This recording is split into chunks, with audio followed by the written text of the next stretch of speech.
नमस्कार, मैं सुनीता कथा मंथन में आप सबका स्वागत करती हूँ। कथा मंथन में आज सुनिए शरदेंदु बंदोपाध्याय जी द्वारा रचित कहानियाँ, रहस्यमयी कहानियाँ, ब्योमकेश बख्शी की रहस्यमयी कहानियाँ। तो आज सुनिए इसी सीरीज में ब्योमकेश बख्शी की सत्यान्वेषी। ब्योमकेश से मेरी पहली मुलाकात सन 1925 की वसंत ऋतु में हुई थी और मैं यूनिवर्सिटी से पढ़कर निकला था। मुझे नौकरी वगैरह की तो कोई चिंता नहीं थी। अपना खर्च आसानी से चलाने के लिए मेरे पिता ने बैंक में एक बड़ी रकम जमा कर दी थी, जिसका ब्याज मेरे कलकत्ता में रहने के लिए पर्याप्त था। इसमें बोर्डिंग हाउस में रहना, खाना पीना आसानी से हो जाता था। इसलिए मैंने शादी वगैरह के बंधन में न बंधकर साहित्य और कला के क्षेत्र में अपने को समर्पित करने का निर्णय लिया। युवावस्था की ललक थी कि मैं साहित्य और कला के क्षेत्र में कुछ ऐसा कर दिखाऊं जो बंगाल के साहित्य में काया पलट कर सके। युवावस्था के इस दौर में बंगाल के युवाओं में ऐसी अभिलाषा का होना कोई आश्चर्य तो नहीं माना जाता, पर अक्सर होता यह है कि इस दिवा स्वप्न को टूटने में ज्यादा समय नहीं लगता। खैर, जो भी हो, मैं ब्योमकेश से अपनी पहली भेंट की कहानी को ही आगे बढ़ाता हूँ। कलकत्ता को भरपूर जानने वाले भी शायद यह नहीं जानते होंगे कि कलकत्ता के केंद्र स्थल में एक ऐसा भी इलाका है जिसके एक और बंगालियों की अभावग्रस्त बस्ती है, दूसरी ओर एक और गंदी बस्ती और तीसरी ओर पीत वर्ग के चीनियों की कोठरियां हैं। इस त्रिकोण के बीचों बीच त्रिभुजाकार जमीन का टुकड़ा है जो दिन में तो और स्थानों की तरह सामान्य दिखाई देता है, किंतु शाम होने के बाद उसकी पूरी काया पलट हो जाती है। 8 बजते सभी व्यापारिक प्रतिष्ठानों के शटर गिर जाते हैं, दुकानें बंद हो जाती हैं और रात का सन्नाटा पसर जाता है।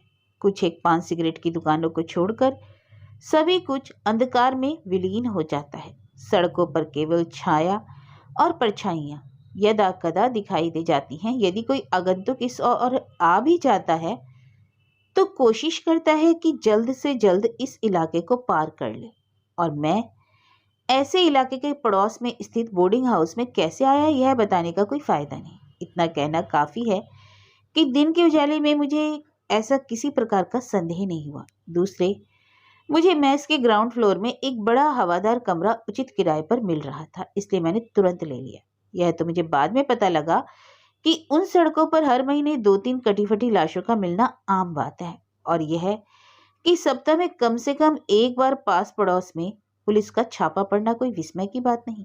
लेकिन तब तक रहते हुए मुझे अपने कमरे से एक प्रकार का लगाव हो गया था और अब बोरिया बिस्तर लेकर कहीं और जाने की मेरी इच्छा नहीं थी। दिन छिपे अक्सर मैं कमरे में ही रहकर अपनी साहित्यिक गतिविधियों में तल्लीन रहता, इसलिए मुझे व्यक्तिगत रूप से भय का कोई कारण दिखाई नहीं देता था। मेस के प्रथम तल में कुल मिलाकर 5 कमरे थे, प्रत्येक में केवल एक व्यक्ति था। ये पांचों महानुभाव मध्यम वर्ग के थे, जिनके परिवार कलकत्ता से बाहर गांव या अन्य नगरों में थे। वे कलकत्ता में नौकरी करते थे। हर शनिवार की शाम को वे अपने घरों के लिए प्रस्थान कर जाया करते थे और सोमवार को अपने दफ्तर जाने के लिए हाजिर हो जाते। ये लोग एक लंबे अरसे से इस मेस में ही रहते आए हैं। हाल ही में उनमें से एक सज्जन नौकरी से रिटायर होकर घर चले गए, तो वह काली कमरा मुझे मिल गया। दफ्तर से आने के बाद ये सभी सज्जन एक जगह एकत्र होकर जब ब्रिज या पोकर खेलते तो उनकी ऊंची आवाजों से मेस गूंजने लगता। अश्विनी बाबू ब्रिज में माहिर थे और उनके जोड़ीदार घनश्याम बाबू जब जब बाजी हार जाते तब तब हंगामा खड़ा कर देते, और ठीक 9 बजे महाराज खाने का ऐलान करता तो सब खेल की बाजी भूलकर शांति से खाने की मेज पर बैठ जाते और खाने के बाद सभी अपने अपने कमरों के लिए प्रस्थान कर जाते। मेस का यह क्रम बिना किसी परिवर्तन के बड़े आराम से चलता रहता था और मैं भी इस जीवन क्रम का एक भाग बन गया था। मकान मालिक अनुकूल बाबू का कमरा भी ग्राउंड फ्लोर पर था। वे पेशे से होम्योपैथ डॉक्टर थे, व्यवहार में सीधे साधे और मिलनसार सज्जन। संभवतः वे भी कुंवारे थे, क्योंकि उस घर में कोई परिवार था ही नहीं। वे किराएदारों की जरूरतों की देखभाल करते और दोनों समय खाने और नाश्ते का प्रबंध करते थे। ये सब वे बड़ी मुस्तैदी से पूरा करते थे। किसी तरह की कोई शिकायत की गुंजाइश नहीं थी। महीने की पहली तारीख को 25 रुपए के भुगतान के बाद महीने भर किसी को किसी प्रकार की कोई शिकायत ही नहीं रह जाती थी। डॉक्टर गरीब रोगियों में अपनी दवा के लिए काफी मशहूर थे। रोजाना सुबह और शाम उनके कमरे के बाहर मरीजों की कतार लग जाती थी। वे अपनी दवा के लिए बहुत ही मामूली फीस लेते थे। रोगी को देखने के लिए वे बहुत कम ही जाते थे और जाते भी तो उसकी फीस नहीं लेते थे। जल्दी ही मैं भी उनका प्रशंसक बन गया। रोजाना लगभग 10 बजे मेस के सभी सज्जन अपने दफ्तर चले जाते और पूरे मेस में हम दो ही रह जाते। अक्सर हम लोग दोपहर का खाना एक साथ ही खाते और सारी दोपहर समाचार पत्रों की हेडलाइंस पर चर्चा करने में बीत जाती। यद्यपि डॉक्टर सादे व्यवहार वाले व्यक्ति थे, किंतु उनमें एक विशेषता थी। उनकी आयु 40 से ज़्यादा नहीं थी और नाम के आगे कोई डिग्री वगैरह भी नहीं थी, किंतु उनका ज्ञान अपार था। किसी भी विषय में उनकी जानकारी, अपरिमित ज्ञान को देखकर मुझे कभी कभी आश्चर्य होता था और मैं चकित होकर उनकी बातों को सुनता रहता। मैं जब उनकी प्रशंसा में कुछ कहता तो शर्माकर इतना ही कहते, अरे भाई, दिन भर करने को कुछ है तो नहीं, इसलिए घर पर ही रहकर पढ़ता रहता हूँ। मुझे सारा ज्ञान इन पुस्तकों से ही मिला है। मुझे रहते हुए कुछ महीने ही हुए थे। एक दिन सुबह करीब 10 बजे मैं अनुकूल बाबू के कमरे में बैठा अखबार पढ़ रहा था। अश्विनी बाबू मुंह में पान दबाकर अपने काम पर निकल गए थे। उसके बाद घनश्याम बाबू गए और जाने से पहले उन्होंने डॉक्टर से दांतों के दर्द के लिए दवा ली और चले गए। शेष 2 सज्जन भी समय होते होते प्रस्थान कर गए। मेस दिन भर के लिए खाली हो गया। कुछ रोगी अब भी डॉक्टर के इंतजार में खड़े थे, जिन्हें दवा देकर डॉक्टर ने अपना चश्मा माथे पर चढ़ाया और बोले, आज अखबार में कोई खास समाचार है क्या? हमारे पड़ोस में कल रात फिर पुलिस ने छापा मारा है। अरे यह तो रोजाना का किस्सा है, अनुकूल मुस्कुराकर बोले। बिल्कुल पड़ोस में, मकान नंबर 36, किसी शेख अब्दुल गफूर के घर में। अच्छा, मैं जानता हूँ उस व्यक्ति को। वह अक्सर इलाज के लिए मेरे पास आता है। क्या खबर है, किस चीज के लिए छापा मारा गया? कोकेन। लीजिए, यह पढ़ लीजिए। मैंने अखबार दैनिक कालकेतु उन्हें पकड़ा दिया। अनुकूल बाबू ने माथे पर अटके चश्मे को नीचे करके पढ़ना शुरू किया। गत रात पुलिस ने स्ट्रीट स्थित मकान नंबर 36 शेख अब्दुल गफूर के घर छापा मारा। हालांकि छापे में कोई गैर कानूनी चीज नहीं पाई गई, तथापि पुलिस को यकीन है कि इस इलाके में कोई गुप्त स्थान है जहां कोकेन का गैर कानूनी धंधा चलता है और इसकी सप्लाई पास पड़ोस तथा अन्य स्थानों में की जाती है। काफी समय से यह अनैतिक गैंग बड़ी चालाकी से इस गैर कानूनी धंधे को चला रहा है। यह शर्म और खेद की बात है कि अब तक इस गुप्त अड्डे का पर्दाफाश नहीं हो पाया और अड्डे का नेता रहस्य में छुपा बैठा है। अनुकूल बाबू कुछ सोचने के बाद बोले, हाँ, यह तो सही है। मुझे भी लगता है इस इलाके में गैर कानूनी नशीली चीजों का कोई बड़ा गुप्त वितरण केंद्र है। मुझे कभी कभी इसके चिन्ह भी दिखाई दे जाते हैं। जानते हैं कैसे? इतने मरीज जो मेरे पास आते हैं, उनमें से नशेड़ी चाहे जो भी करे, वह डॉक्टर से कोकेन का नशा नहीं छुपा सकता। लेकिन यह अब्दुल गफूर मुझे नहीं लगता कि कोकेन का नशा करता है। मैं जानता भी हूँ कि नशा करता है, पर अफीम का। यह उसने खुद मुझे बताया है। अनुकूल बाबू, पड़ोस में इतनी हत्याएं होती हैं कि आप सोच सकते हैं इसकी वजह क्या हो सकती है? मैंने पूछा।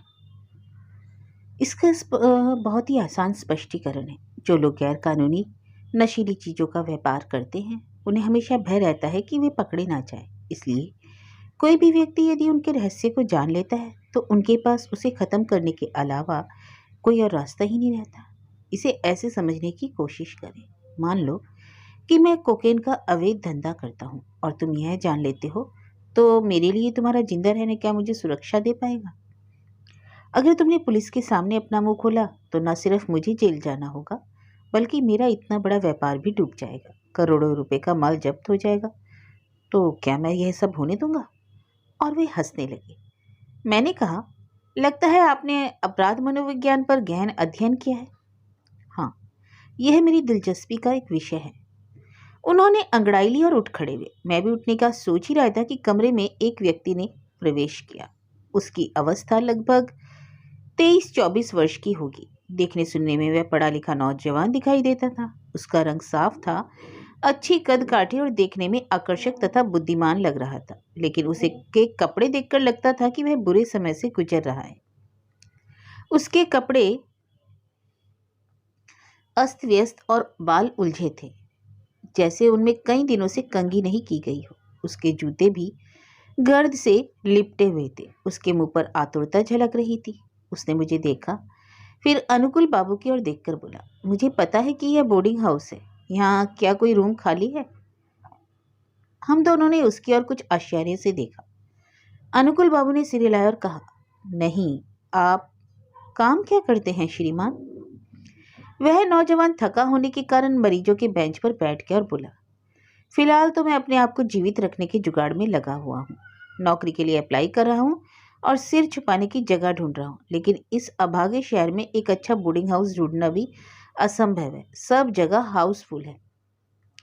सहानुभूतिपूर्वक अनुकुल बाबू ने कहा, सीजन के बीच में कोई जगह मिल पाना तो मुश्किल होता है। वैसे आपका नाम क्या है श्रीमान? अतुल चंद्र मित्र। जब मैं कलकत्ता आया हूँ, मैं नौकरी के लिए भटक रहा हूँ। जो छोटी सी रकम मैं अपने गांव में सब कुछ बेचकर लाया था, वह भी अब समाप्त होने को है। मेरे पास 25-30 रुपए ही बचे हैं, जो यदि मुझे दोनों वक्त खाना पड़े तो ज़्यादा दिन चलने वाले नहीं हैं। इसलिए मैं एक अच्छी मेस को ढूंढ रहा हूँ। ज़्यादा दिन के लिए नहीं, बस यही कोई महीना 20 दिन के लिए। यदि दोनों वक्त खाना मिल जाए और रहने के लिए जगह, तो मैं अपने आप को संभाल लूंगा। अनुकुल बाबू ने कहा, मुझे अत्यंत दुख है अतुल बाबू, मेरे सभी कमरे लगे हुए हैं। अतुल ने एक निश्वास छोड़ते हुए कहा, तो ठीक है, क्या किया जा सकता है? मुझे जाना होगा। कोशिश करता हूँ, यदि पड़ोस की उड़िया बस्ती में ही कुछ मिल जाए। मेरी एक ही चिंता है, रात में मेरे पैसे कहीं चोरी ना हो जाए। क्या मुझे एक गिलास पानी मिलेगा? डॉक्टर पानी लाने अंदर चले गए। मुझे उस निस्सहाय नौजवान पर दया आ रही थी। थोड़ी हिचकिचाहट के बाद मैंने कहा, मेरा कमरा काफी बड़ा है, उसमें आसानी से 2 व्यक्ति रह सकते हैं, यदि आपको कोई आपत्ति ना हो तो। अतुल उछल पड़ा और बोला, आपत्ति?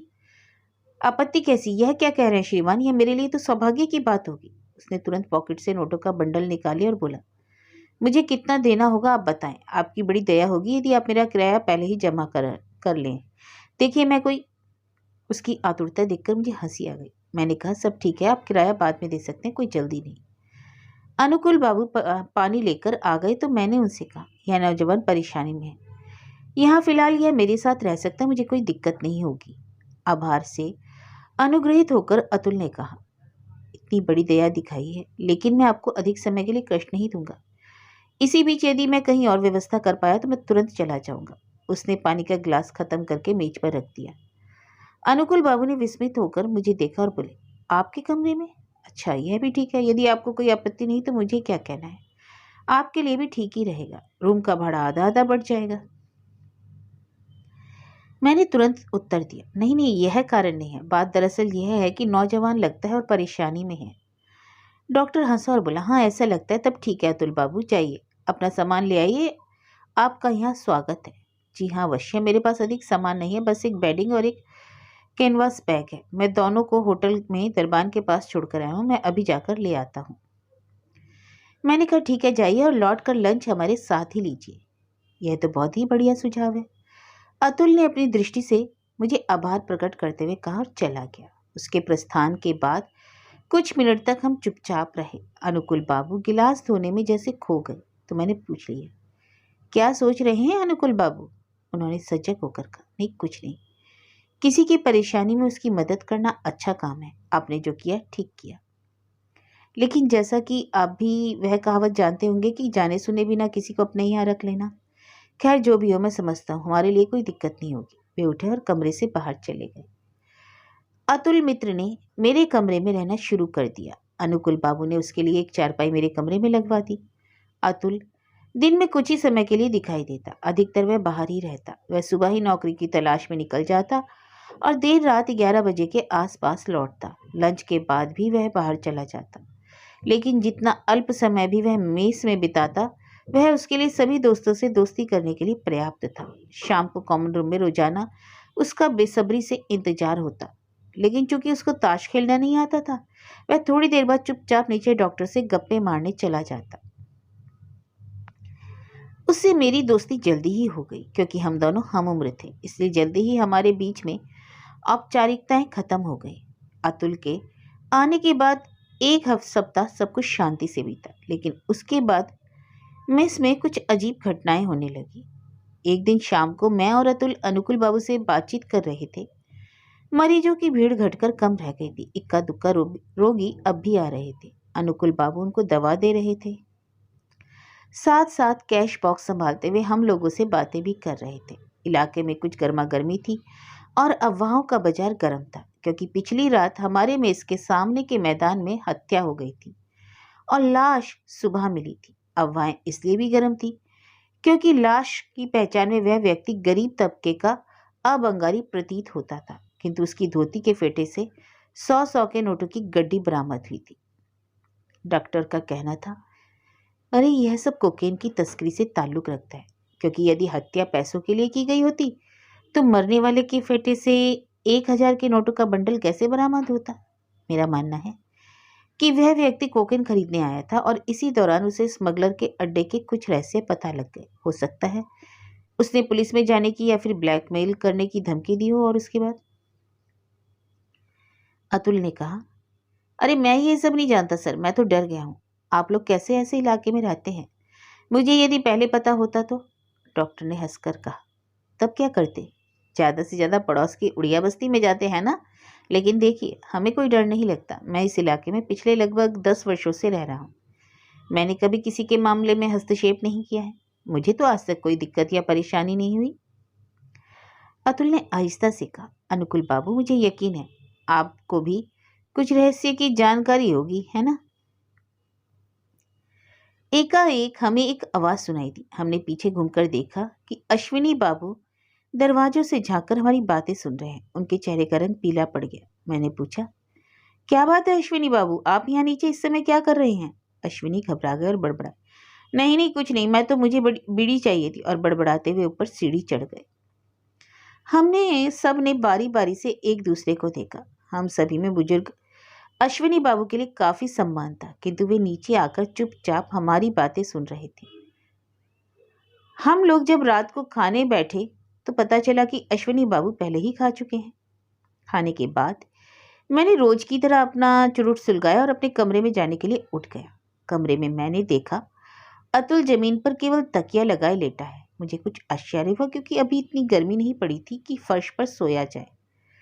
कमरे में अंधकार था और अतुल भी चुपचाप लेटा था। मुझे लगा थककर सो गया। लाइट जलाने से अतुल जाग जाएगा, इसलिए पढ़ना या लिखना हो नहीं सकता था। उसकी कमी को मैं कमरे में चलकर ही पूरी करना चाहता था। इतने में मुझे अश्विनी बाबू का ख्याल आया। मुझे लगा मुझे जाकर देखना चाहिए, हो सकता है उनकी तबीयत ठीक ना हो। उनका कमरा मेरे कमरे से 2 कमरे छोड़कर था। कमरा खुला हुआ था और मेरी आवाज देने पर कोई उत्तर नहीं मिला तो उत्सुकतावश मैं कमरे में घुसा। लाइट का स्विच दरवाजे के पीछे था। मैंने लाइट जलाकर देखा, कमरा खाली है। मैंने खिड़की के बाहर झांक कर देखा तो कुछ भी दिखाई नहीं दिया। तो वास्तव में वे इतनी रात में गए तो गए कहाँ? एकाएक याद आया, हो सकता है वे नीचे डॉक्टर से दवा लेने गए हों। यह सोचकर मैं तेजी से नीचे गया। डॉक्टर का दरवाजा अंदर से बंद था। वे शायद सो गए थे। मैं दरवाजे के बाहर कुछ मिनट असमंजस में खड़ा रहा। मैं वापस जा ही रहा था कि मुझे कमरे के भीतर कुछ आवाजें सुनाई दी। अश्विनी बाबू ऊंची आवाज में कुछ कह रहे थे। पहले तो मुझे लगा कि मैं उनकी बातें सुनूं, फिर अपने पर नियंत्रण करके सोचा अश्विनी बाबू शायद अपनी बीमारी डॉक्टर को बता रहे। मुझे नहीं सुनना चाहिए। मैं चुपचाप सीढ़ी चढ़कर अपने कमरे में आ गए। देखा अतुल ज्यों की त्यों वैसे ही फर्श पर लेटा है। मेरे अंदर आते ही उसने गर्दन उठाकर मुझसे पूछा, अश्विनी बाबू अपने कमरे में नहीं है ना? मैं उसकी बातों से चौंक गया। नहीं, पर क्या तुम सोए नहीं? हाँ, अश्विनी बाबू नीचे डॉक्टर के पास है। तुम्हें कैसे मालूम? इसके लिए बस एक काम करने की जरूरत है। फर्श पर लेट जाओ और अपने कानों को तकिए से लगा दो। क्या तुम पागल हो गए हो क्या? मैं पागल नहीं, ठीक हूं, जरा तुम कोशिश करो। उत्सुकतावश मैंने भी फर्श पर लेटकर तकिए पर कान लगाए। कुछ क्षण बाद मुझे दोनों की आवाजें साफ साफ सुनाई देने लग गईं और तब मुझे अनुकुल बाबू की तेज आवाज सुनाई दी। वे कह रहे थे, लगता है आप उत्सुकता में ज्यादा व्याकुल हो गए हैं। यह कुछ नहीं, यह केवल आपके मस्तिष्क का भ्रम है। गहरी नींद में अक्सर ऐसा हो जाता है। मैं आपको दवा दे रहा हूँ, उसे खाकर सोने चले जाएं। सुबह उठकर भी यदि आपको ऐसा कुछ लगे तो आप जो चाहे कर लीजिएगा। अनुकुल बाबू का उत्तर जरा अस्पष्ट था। नीचे से कुर्सी सरकाने की आवाज़ों से लगा दोनों उठ गए। मैं यह कहते हुए फर्श से उठ गया। मैं तो यह भूल ही गया कि डॉक्टर का कमरा हमारे कमरे के ठीक नीचे है। लेकिन आप क्या सोचते हैं, मामला क्या है? अश्विनी बाबू को क्या हुआ है? अतुल ने जम्हाई लेते हुए कहा, कौन जाने, बहुत रात हो गई, चलो सोते हैं। संदेह को मिटाने के लिए मैंने पूछ लिया, आप फर्श पर क्यों लेटे थे? अतुल, दिन भर सड़कों को नापते नापते मैं बहुत थक गया था। मुझे फर्श ठंडा लगा इसलिए मैं लेट गया। लेकिन आपके आने से पहले इनकी आवाज़ें कान में पड़ने लगी, मैं जाग गया। मुझे अश्विनी बाबू की सीढ़ियों पर चढ़ने की पदचाप सुनाई दी। वे अपने कमरे में घुसे और दरवाजा बंद करने की आवाज़ हुई। मैंने अपनी घड़ी देखी, 11 बज रहे थे। अतुल भी सो चुका था और मैं इसमें सब शांत हो गया था। मैं लेटे हुए अश्विनी बाबू के बारे में सोचता रहा। कुछ देर बाद सो गया। सुबह होते ही अतुल ने मुझे जगाया। 7 बजे थे। ए भाई उठो, यहाँ कुछ गोलमाल है। क्यों क्यों, क्या हुआ? अश्विनी बाबू कमरा नहीं खोल रहे हैं। वे आवाज़ देने पर उत्तर भी नहीं दे रहे। अरे क्या हुआ उन्हें? कोई नहीं जानता, आओ चलकर देखे। और तेजी से वह कमरे से निकल गया। मैं उसके पीछे पीछे गया तो सभी अश्विनी बाबू के कमरे के सामने एकत्र थे। जोर जोर की आवाज़ों में तरह तरह के अनुमान लगाए जा रहे थे और दरवाज़ा पीटा जा रहा था। अनुकुल बाबू भी नीचे से आ गए। सभी लोग बहुत उत्सुक दिखाई दे रहे थे क्योंकि अश्विनी बाबू को इतनी देर तक सोने की आदत नहीं थी। और यदि सो भी रहे थे तो क्या दरवाजे ने को इतना बड़बड़ाने पर भी उनकी नींद नहीं खुली थी? अतुल ने अनुकुल बाबू के पास जाकर कहा, देखिए हम लोग दरवाज़ा तोड़ देते हैं, मुझे दाल में कुछ काला दिखाई दे रहा है। अनुकुल बाबू ने हाँ में हाँ मिलाते हुए कहा, हाँ हाँ, और कोई चारा नहीं, संभव है बेहोश हो, अन्यथा उत्तर क्यों नहीं देंगे? हमें अधिक देर नहीं करनी चाहिए, कृपया सब मिलकर दरवाज़ा तोड़ डालिए। दरवाज़ा लकड़ी का था, मोटाई लगभग 1.5 इंच रही होगी और उसमें ताला लगा था। लेकिन जब अतुल के साथ साथ कई लोगों ने जोर का धक्का मारा तो ब्रिटिश ताला एक आवाज़ के साथ दरवाजे के साथ टूटकर गिर गया। दरवाजा गिरते ही हमारे सामने आया जो दृश्य, उसे देखकर भय और दहशत से हमारी सांसें थम गई। अश्विनी बाबू कमरे के अंदर पीठ के बल लेटे हुए थे। उनका गला एक ओर से दूसरी ओर तक कटा हुआ, खून की धार फर्श पर और उनके सिर के नीचे से होते हुए कंधे के नीचे जमकर लाल मखमल के टुकड़े जैसी दिखाई दे रही थी। उनके दाहिने हाथ की उंगलियों के नीचे खून से लथपथ रेजर ब्लेड एक दुष्ट की तरह हमारी नजरों का मजाक उड़ा रहा था।